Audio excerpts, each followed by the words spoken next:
इसके अंदर क्या होता है उसके बारे में आज हम चर्चा करेंगे। इसमें हमारे सामने 5 ऑप्शन हैं।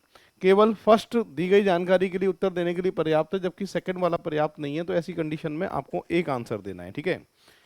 यदि केवल सेकंड दी गई जानकारी प्रश्न का उत्तर देने के लिए पर्याप्त है, जबकि केवल फर्स्ट जानकारी उत्तर देने के लिए पर्याप्त नहीं है, तो ऐसी स्थिति में आंसर 2 देना है। यदि केवल फर्स्ट या केवल सेकंड जानकारी प्रश्न का उत्तर देने के लिए पर्याप्त है, तो आंसर 3 देंगे। दोनों से आंसर नहीं आएगा तो 4, और दोनों को मिलाकर आंसर आएगा तो 5। 3 और 5 में अंतर क्या है कि 5 में तो दोनों को मिलाकर आंसर आता है, और 3 में क्या है, केवल फर्स्ट से आंसर आता है, वही आंसर केवल सेकंड से आता है। ये अंतर है इनमें मेन। किस तरह के एग्जाम्पल आएंगे बच्चों क्लास 4 में, वो देख लीजिए। ये इंग्लिश वाले पोर्शन है इसके ऑप्शन के। इस तरह से एग्जाम्पल आएगा एग्जाम में। ये डेटा सफिशिएंसी में ये कह सकता हूँ कि रीजनिंग की खिचड़ी है, सारे टॉपिक को मिलाकर जो है ये चैप्टर बनता है। और इसमें एक प्रश्न पूछा जाता है, जैसे कि यहाँ पूछा जा रहा है कि किसी निश्चित कूट भाषा में गो को कैसे लिखा जाएगा। उसके फर्स्ट और सेकंड 2 पार्ट होंगे। आपको इसमें ये देखना है कि इसका उत्तर अकेले 1 से आएगा या अकेले 2 से आएगा, और दोनों से नहीं आए तो दोनों जानकारियों को फिर मिलाकर देखना पड़ता है। तो फिलहाल 3 स्टेप इसके अंदर होती हैं। अकेले एक को चेक करोगे, दूसरे को भूल जाना, दूसरे को चेक करोगे, पहले को भूल जाना। अगर दोनों से आंसर नहीं आए तो दोनों जानकारियों को मिलाकर देखना है। अगर इनमें से किसी एक से आंसर आ जाए तो फिर मिलाकर वाली कंडीशन के पास कभी भी अपन नहीं जाएंगे। ये बात आपको मैन ध्यान रखनी है। चलिए मैं सॉल्व करना सिखाता हूँ। यहाँ पूछा है किसी भाषा में गो को कैसे लिखा जाएगा। गो के बारे में बात कर रहा है, जबकि फर्स्ट में क्या लिखा है बच्चों, यू में कम को लिखा जाता है पिकनाटा। क्या लिखा जाता है, पिकनाटा। और सेकंड में लिखा है बच्चों, ही में गो को लिखा जाता है जाहो पिक। तो गो को कैसे लिखा जाएगा ये पूछ रहा है।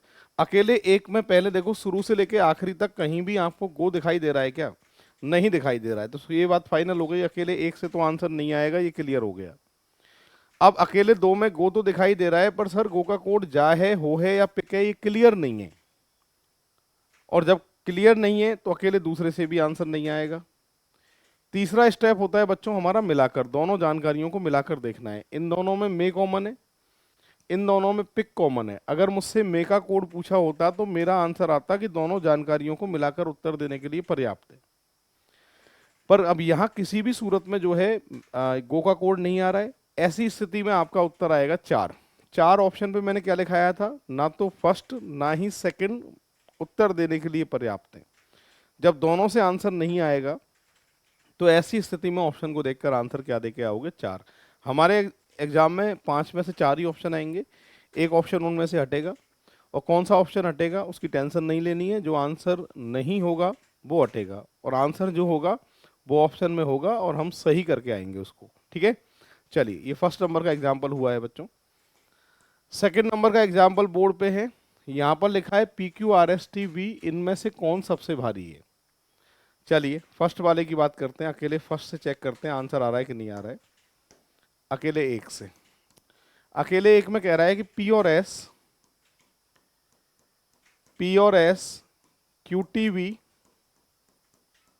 से भारी हैं, लेकिन उनमें से कोई भी सबसे भारी नहीं है। तो भारे के दावेदार कौन है भाई, R। तो अकेले एक से आंसर आ रहा है। पूरा क्रम बने नहीं बने, पर जो प्रश्न पूछ रहा है उसका आंसर आना चाहिए। तो अकेले एक से जो है आंसर आपका आ रहा है, ठीक है भाई। तो अकेले एक से जो है वो आपका आंसर आ रहा है। तो यहाँ पर अगर हम बात करें कि फर्स्ट वाले से जो है आंसर आ रहा है, सेकंड वाले की बात करें, सेकंड में कह रहा है कि PS से भारी है। P जो है वो किससे भारी है, S से भारी है, लेकिन R से हल्का है। बचे हुए 3 के बारे में जानकारी नहीं है मेरे पास में कि बचे हुए 3 आगे आएंगे पीछे आएंगे, तो सेकंड वाले से आंसर नहीं आएगा। मिलाकर वाली कंडीशन के पास कब जाते हैं कि सर हम मिलाकर वाली कंडीशन के पास जब जाएंगे जब दोनों से आंसर नहीं आएगा, ठीक है। तो ना तो फर्स्ट से आ रहा है ना सेकंड से आ रहा है, तभी मिलाकर वाली कंडीशन के पास जाएंगे। तो ऐसी स्थिति में उत्तर आएगा 1। यानी फर्स्ट वाला उत्तर देने के लिए पर्याप्त है, जबकि सेकंड वाला उत्तर देने के लिए पर्याप्त नहीं है। तो ऐसी कंडीशन में आंसर आएगा आपका 1। बढ़ते हैं आगे नेक्स्ट एग्जाम्पल की तरफ। अगला एग्जाम्पल ये है 63 नंबर का। ABCD तथा F केंद्र की ओर मुख करके गोले में चारों तरफ बैठे हैं, B के तुरंत दाएं कौन बैठता है। तो एक सर्किल बनाना है आपको 5 लोगों के लिए। राइट का लेफ्ट है और लेफ्ट का राइट है, ठीक है। आपसे कह रहा है फर्स्ट वाले में क्या लिखा है कि फर्स्ट वाले में कह रहा है D is between A and F. D जो है वो ए और एफ के बीच में है, तो मैंने यहां से लिख दिया डी जो है ए और एफ के बीच में। अकेले एक से तो आंसर नहीं आ रहा है। फिर लिखा है कि सी बी और एफ के बीच में है। सी जो है वो बी और एफ के बीच में है। दोनों जानकारियों को मिला के, अकेले अकेले से तो आंसर नहीं आ रहा था, पर दोनों को मिलाकर उत्तर देने के लिए पर्याप्त है। मिलाकर जो है वो आंसर आ जाएगा, ऐसी स्थिति में आंसर आएगा 5। तो अकेले एक से सर्किल नहीं बनना है, अकेले दो से सर्किल नहीं बन रहा है। जब मैंने दोनों जानकारियों को मिलाया तो सर्किल बन गया और फिर आंसर भी इसका आ जाएगा। तो मैं ये कह सकता हूं कि दोनों जानकारी मिलाकर उत्तर देने के लिए पर्याप्त है और ऐसी स्थिति में आपका आंसर होएगा 5 नंबर का। अब बढ़ते हैं बच्चों आगे। एम और एफ के बीच में संबंध क्या है? फर्स्ट वाले में देखें, एम के 2 बेटे हैं जिनमें से एक बी है। एम के 2 बेटे हैं जिनमें से एक कौन है? बी है। अब सेकंड की बात करें, अकेले एक से तो आंसर नहीं आ रहा है। सेकंड में एफ की माँ के 2 बेटे हैं डी और बी। अकेले सेकंड से भी आंसर नहीं आ रहा है, पर जब दोनों जानकारियों को आप मिला दोगे तो दोनों जानकारियों को मिलाने के बाद में जब ये बेटे हैं तो ये कौन होगी? बेटी होगी। तो इनका रिलेशन आ जाएगा, दोनों जानकारी को मिलाकर उत्तर देने के लिए पर्याप्त है। ऐसे स्थिति में उत्तर क्या आएगा? 5 आएगा। तो फिलहाल आंसर कितना आएगा? 5। अगला एग्जाम्पल है, पढ़ो पूरी क्लास क्या लिखा है। 5वें को एक बार ट्राई करो सभी। 5वें नंबर में कह रहा है कि बी से किस दिशा की ओर एच है। बी से किस दिशा की ओर एच है, ये आपसे पूछ रहा है, ठीक है। डायरेक्शन वाला एग्जाम्पल है, अकेले एक से चेक करेंगे।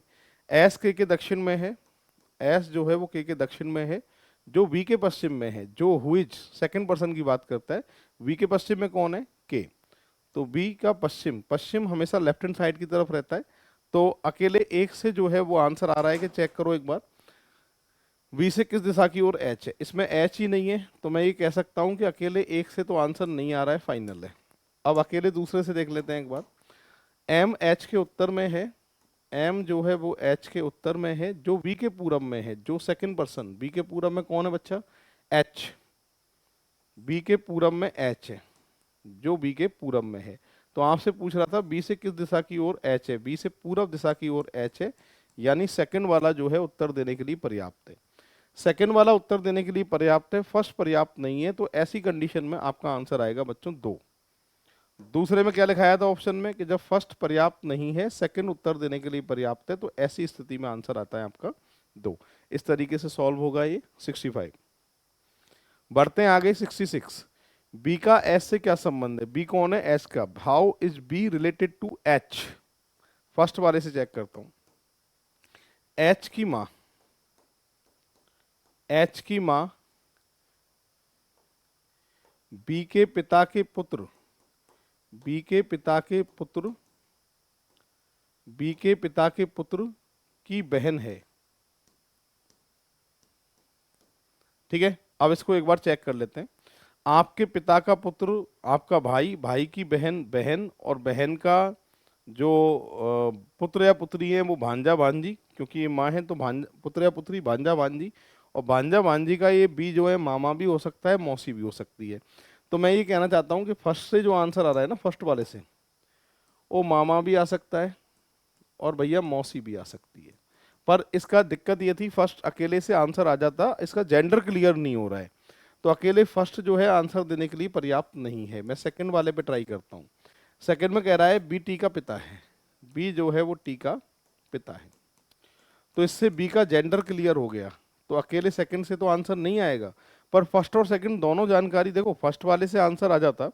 दिक्कत क्या थी? मेल फीमेल की दिक्कत थी कि साहब ये मामा है कि मौसी है, ये नहीं पता है। और इसमें क्या हो रहा है कि बच्चों यहाँ पर अगर मैं दोनों जानकारियों को मिला लूँ तो पता चल जाएगा बी जो है वो मेल है, मेल है तो मामा बन जाएगा। इसलिए दोनों को मिलाकर उत्तर देने के लिए पर्याप्त है, तो आंसर आएगा 5। 66 का जो आंसर है 5 आंसर जो है उसका करेक्ट आंसर होगा। बढ़ते हैं बच्चों आगे। नेक्स्ट एग्जाम्पल, यदि माधव की बहन और माँ दोनों को सही हैं, दोनों को अच्छी तरह याद है, तो बताइए माधव का जन्म कब आता है, ये पूछ रहा है। फर्स्ट वाले में कह रहा है कि माधव की बहन को याद है, माधव की बहन को याद है कि माधव का जन्म, ये बहन के अनुसार माधव का जन्म 17 के बाद 20 से पहले, 17 के बाद 20 से पहले, यानी 18 या 19 को, ना तो 17 को ना 20 को। सेकंड में कह रहा है कि माँ को अच्छी तरह याद है, माँ को अच्छी तरह याद है 18 के बाद और 23 के पहले, 18 के बाद और 23 के पहले, 19, 20, 21, 22, ना तो 18 को ना 23 को।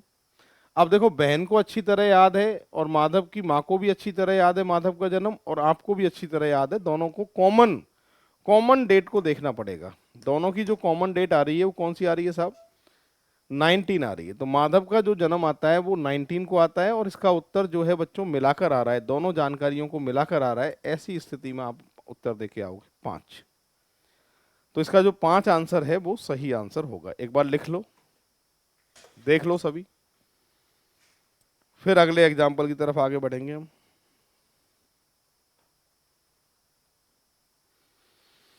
नेक्स्ट एग्जाम्पल आपकी आंखों के सामने है, नंबर है बच्चों 68। एमजे की पी और टी में कौन सबसे अधिक ऊंचा है? ठीक है, फर्स्ट वाले से चेक करते हैं। फर्स्ट में कह रहा है के एम और टी से ऊंचा है, के जो है एम और टी से ऊंचा है, परंतु जे और पी से छोटा है।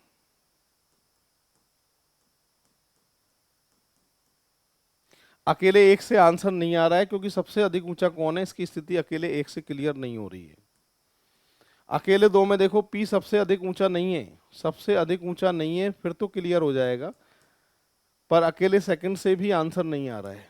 पर दोनों जानकारियों को जब मैं मिला देता हूं तो आंसर क्लियर हो रहा है कि पी सबसे अधिक ऊंचा नहीं है, तो सबसे ऊंचा कौन है? जे, पी, के, एम और टी। आखिरी वाले की स्थिति क्लियर नहीं है मिलाकर, पर पहले सबसे अधिक ऊंचा कौन है इसकी स्थिति क्लियर है। ऐसी स्थिति में मिलाकर उत्तर आएगा 5। आंसर जो है इसका करेक्ट उत्तर माना जाएगा। इस तरीके से सॉल्व हुआ है ये, ठीक है। अब बढ़ते हैं आगे। 69 नंबर की बात मैं कर रहा हूं। 69 में क्या कह रहा है? आपसे कह रहा है कि किसी भाषा में वाटर को कैसे लिखा जाता है। फर्स्ट में लिखा है बच्चों गिव मी वाटर का है ना टॉम ओड। इसमें वाटर दे रखा है, पर वाटर का कोड क्या है ये क्लियर नहीं है। अकेले एक से आंसर नहीं आएगा, फाइनल है। इसमें वाटर ही नहीं है, अकेले दो से भी नहीं आएगा। दोनों जानकारियों को अगर मैं मिला देता हूं तो इसमें मी कॉमन है, और इधर से क्या कॉमन है? टॉम। तो किसी भी सूरत में जो है यहां पर वाटर का कोड आपको क्लियर नहीं पता है। ऐसी स्थिति में आंसर आएगा 4, ना तो फर्स्ट ना ही सेकंड उत्तर देने के लिए पर्याप्त है, ठीक है। किसी से भी आंसर नहीं आएगा 69 का। 70, नवीन सप्ताह के किस दिन छुट्टी पर था, ये पूछ रहा है। नवीन की मां को गुरुवार को अस्पताल में रखा गया था। हाँ जी, मां को गुरुवार को अस्पताल में रखा गया था, तो इससे क्या ये क्लियर हो रहा है कि नवीन गुरुवार को ही छुट्टी पे था। माता जी को संभालने के लिए घर में पिताजी हो सकते हैं, बड़े भाई बड़ी बहन हो सकती है, पड़ोसी हो सकते हैं।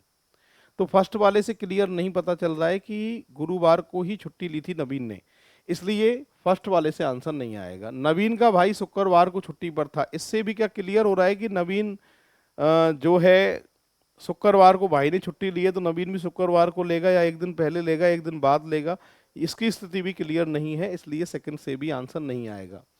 फिलहाल दोनों से आंसर नहीं आएगा। जब दोनों से उत्तर नहीं आता है तो ऐसी स्थिति में उत्तर क्या देके आते हैं साहब? 4, ना तो फर्स्ट ना सेकंड उत्तर देने के लिए पर्याप्त है। 4 नंबर का आंसर इसका करेक्ट आंसर आएगा। बढ़ते हैं आगे। एम जे के एन डी मध्य की ओर मुख करके गोलाकार मेज के चारों तरफ बैठे हैं। इनमें से के ठीक दाहिनी तरफ कौन बैठेगा, ये आपसे प्रश्न पूछा गया है। ठीक है भाई, टोटल मिलाकर 5 लोग हैं, 2, 4, 5। राइट का लेफ्ट होगा बच्चों, लेफ्ट का राइट होगा।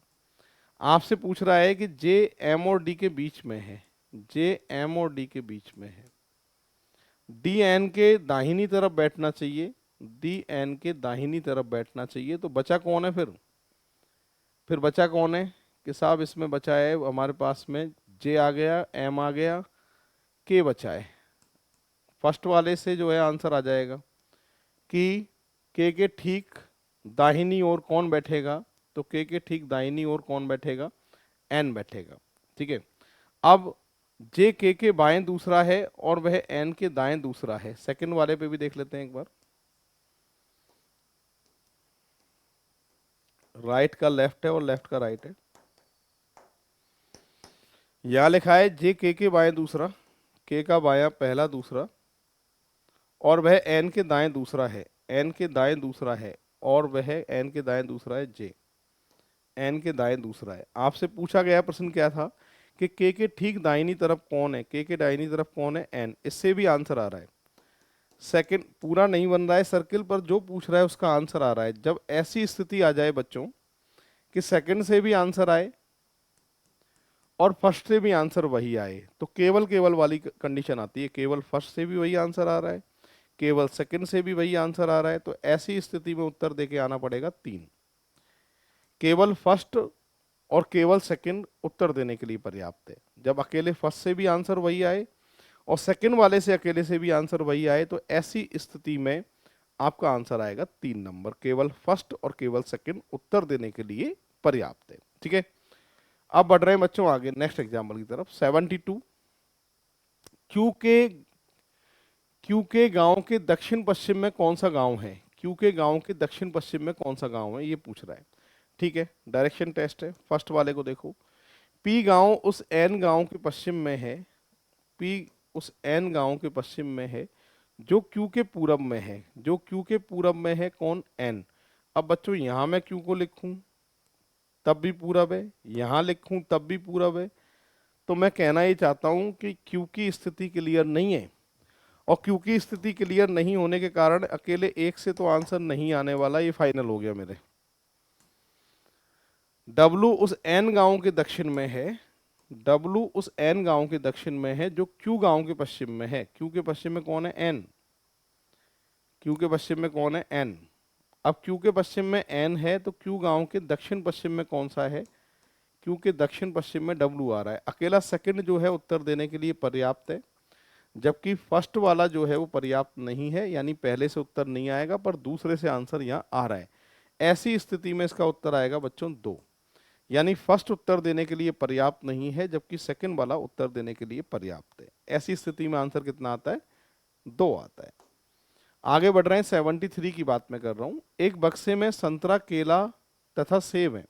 बक्से में कितने सेब हैं, फर्स्ट में बक्से में रखे 100 फल में से संतरा और केला मिलाकर 50% हैं, तो सेब भी कितने होंगे, 50। अकेले एक से तो उत्तर आ रहा है कि टोटल 100 फल हैं, 100 में से 50% जो हैं वो संतरा और केला हैं, तो सेब कितने हैं भैया, 50। बक्से में रखे फल में 50% सेब है। अब देखो फर्स्ट को जब हम चेक करते हैं तो सेकंड को भूल जाते हैं, सेकंड को जब चेक करोगे तो फर्स्ट को भूल जाओगे। अगर मैं सेकंड को पढ़ रहा हूँ और कथन में कहीं भी नहीं लिखा है कि ये सारे के सारे फल जो है 100 हैं, ऐसा कहीं नहीं लिखा है, या संख्या 200 है, ऐसा कहीं नहीं लिखा है, तो 50% सेब हैं, इसकी जानकारी जो है वो सेकंड वाले से आंसर नहीं आएगा, क्योंकि हम जब सेकंड को चेक करोगे तो फर्स्ट को भूल जाओगे। कथन को देखकर अगर बात करें तो सेकंड वाले में 50% सेब है, उनसे संख्या जो है सेबों की क्लियर नहीं हो रही है, इसलिए ये भी क्या माना जाएगा, आपका गलत माना जाएगा। ठीक है, फर्स्ट वाला सही है, आंसर आएगा 1, यानी फर्स्ट उत्तर देने के लिए पर्याप्त है जबकि सेकंड वाला उत्तर देने के लिए पर्याप्त नहीं है। ठीक है, अब बढ़ते हैं आगे। आगे लिखा है कि क्या श्री वाई को सितंबर 2002 में पदोन्नति का अधिकार है, ये प्रश्न पूछ रहा है। क्या श्री वाई को सितंबर 2002 में पदोन्नति का अधिकार है। पहले में कह रहा है कार्यालय के नियम अनुसार पदोन्नति के लिए प्रत्येक वर्ष में दिसंबर 31 को विशिष्ट श्रेणी में 12 वर्ष की सेवा पूरी होनी चाहिए, यह एक शर्त है। ठीक है साहब, तो ऊपर कोई जानकारी है नहीं, कब से कब की बात कर रहा है ना, 12 वर्ष की सेवा पूरी होनी चाहिए। श्री वाई इस कार्यालय में पिछले 12 वर्ष से काम कर रहे हैं, कार्यालय में पिछले 12 वर्ष से कार्य कर रहे हैं।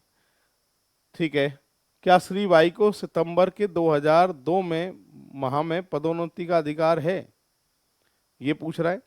और फर्स्ट में क्या लिखा है कि भाई फर्स्ट वाले में अगर एक देख रहा हूं तो कह रहा है कि कार्यालय के नियमानुसार पदोन्नति के लिए प्रत्येक वर्ष के दिसंबर 31 को विशिष्ट श्रेणी में 12 वर्ष की सेवा पूरी होनी चाहिए, वो भी दिसंबर में 31 को। और ये कब की बात थी, सितंबर की बात थी।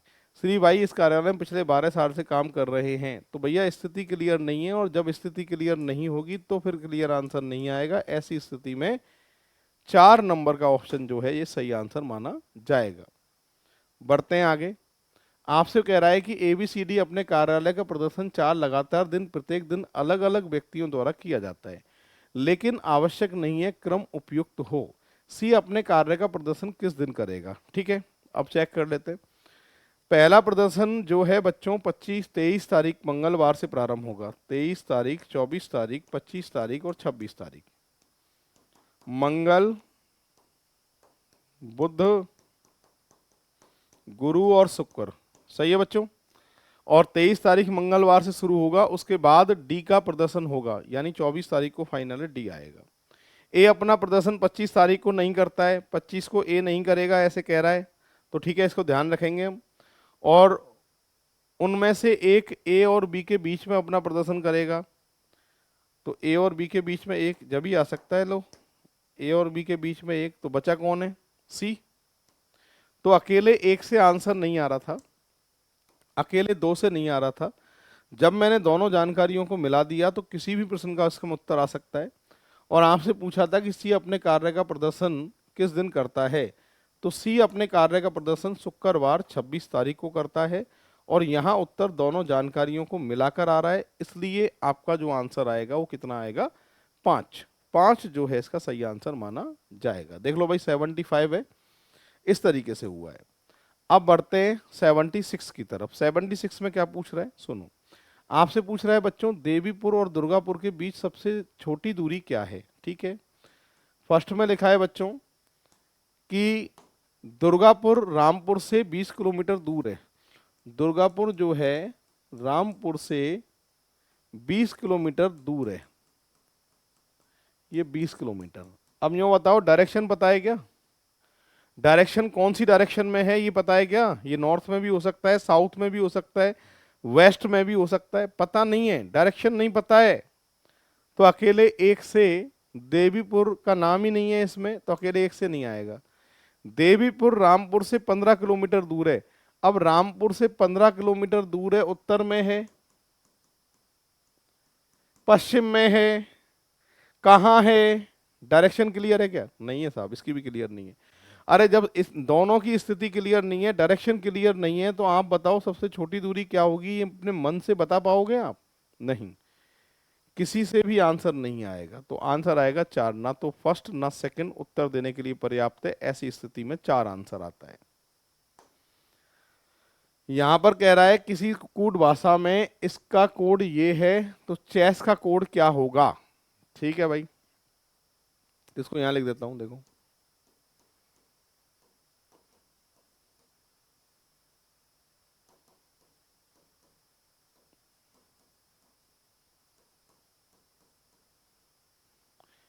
फर्स्ट वाले के साथ लिख रहा हूं इसको।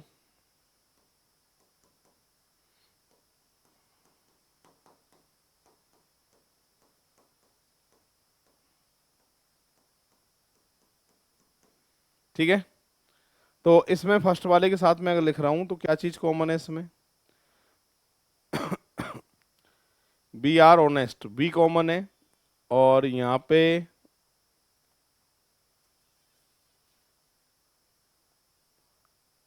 ठीक है, ये फॉन्ट ही है, टाइपिंग मिस्टेक है।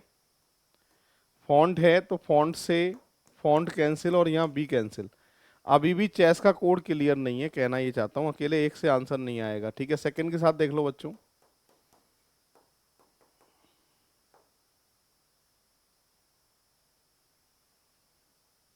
सेकंड के साथ देख लो।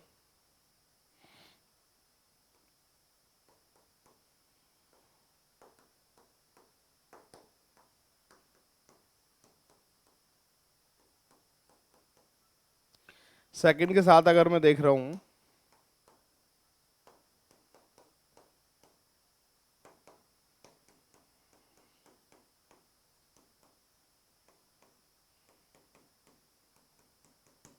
हाँ भाई, इसमें क्या चीज कॉमन है? कि सर इसमें ऑल कॉमन है। इसमें क्या कॉमन है? कि साहब प्ले कॉमन है। अब देखो अकेले सेकंड से भी आंसर नहीं आ रहा है, ना अकेले फर्स्ट से आ रहा है ना सेकंड से आ रहा है। जब दोनों जानकारियों को तुम मिला दोगे तो एक तो कोड यहाँ से कट गया वी से, एक प्ले कट गया, तो चेस के सामने आल कट गया, ऑफ नॉप कट गया, तो कोड क्या बचा है इसके सामने कि साहब इसके सामने जो कोड बचेगा वो ईडी बचेगा। क्या बचेगा? ईडी। तो ये जानकारी दोनों को मिलाकर आ रही है, अकेले एक से पता नहीं चल रहा था, अकेले दो से आंसर पता नहीं चल रहा था, पर जब मैंने दोनों को मिला के देख लिया तो आंसर आ गया। तो उत्तर आएगा 5। अकेला फर्स्ट 5 का मतलब है फर्स्ट और सेकंड दोनों उत्तर देने के लिए पर्याप्त हैं। तो ऐसी स्थिति में आंसर कितना आता है? 5 आता है। देख लो एक बार, ये नंबर 77 था बच्चों। 78 की बात करूं, आप अपना आवेदन विज्ञापन के प्रकाशन की तिथि से 10 दिन के अंदर अवश्य कर दें। अच्छा, जिस दिन प्रकाशन हुआ है उसकी तिथि 10 दिन में अवश्य कर दें। आवेदन करने की अंतिम तिथि क्या है ये पूछ रहा है, ठीक है। विज्ञापन 18 फरवरी से प्रकाशित हुआ था, तो 18 फरवरी से प्रकाशित हुआ था, तो 10 दिन के अंदर 28 तारीख लास्ट डेट है, ठीक है। 28 फरवरी जो है वो लास्ट डेट है। यह एक लीप वर्ष है, यह एक लीप वर्ष है। तो देखो मेरी बात सुनो, यहां से मैं ये कहना चाहता हूं कि कौन सा उत्तर देने के लिए पर्याप्त है ये पूछ रहा है। प्रश्न क्या था? आप अपना आवेदन विज्ञापन के प्रकाशक की तिथि से 10 दिन के अंदर अवश्य कर दें। आवेदन करने की अंतिम तिथि क्या है? विज्ञापन 18 फरवरी से शुरू होगा, तो 28 दिन जोड़ दो तो आंसर आ जाएगा। फर्स्ट उत्तर देने के लिए पर्याप्त है। सेकंड, यह एक लीप वर्ष है, यह एक लीप वर्ष है, और लीप वर्ष से पता नहीं चलेगा, सेकंड से आंसर नहीं आएगा क्योंकि डेट नहीं पता है। तो इसके लिए 1 नंबर जो है वो उत्तर देने के लिए पर्याप्त है, जबकि सेकंड वाला उत्तर देने के लिए पर्याप्त नहीं है। बढ़ते हैं आगे।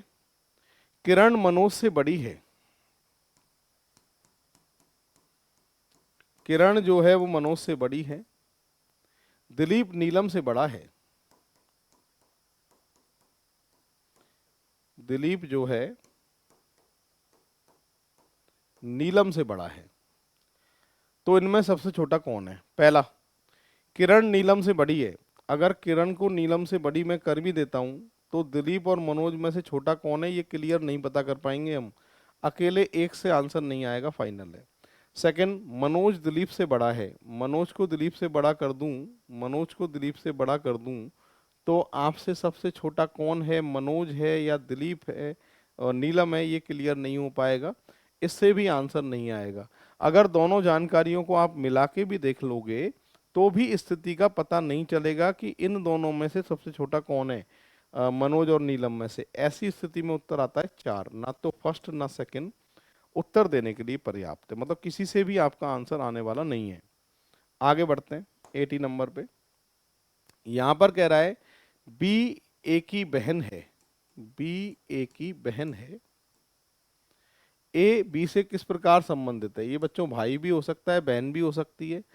ए सी का भाई है, ए सी का भाई है, अगर ये बात कह दी है तो ठीक है।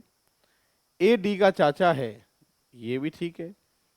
तो दोनों ही, इससे भी क्लियर पता चल रहा है, इससे भी क्लियर पता चल रहा है, तो केवल और केवल केवल केवल के लिए 3 नंबर, यानी फर्स्ट भी उत्तर देने के लिए पर्याप्त है, क्योंकि जेंडर ही क्लियर चाहिए था। अगर जेंडर पता चल रहा है, फर्स्ट से ही पता चल रहा है, सेकंड से भी पता चल रहा है, तो जेंडर पता चलना चाहिए था। जेंडर पता चल रहा है तो उससे पता चल जाएगा कि जब ये बहन है बी तो ए कौन होगा, इसका भाई होगा। फर्स्ट से भी आंसर आ रहा है, सेकंड से भी आंसर आ रहा है, केवल केवल और केवल केवल वाली स्थिति हमेशा फिक्स होती है। 3 नंबर की आकृति इस बात का समर्थन करती है। तो बच्चों ये हमारा आज चैप्टर कंप्लीट हो चुका है, मेकिंग जजमेंट, और नेक्स्ट टॉपिक के साथ हम जल्दी हाजिर होंगे।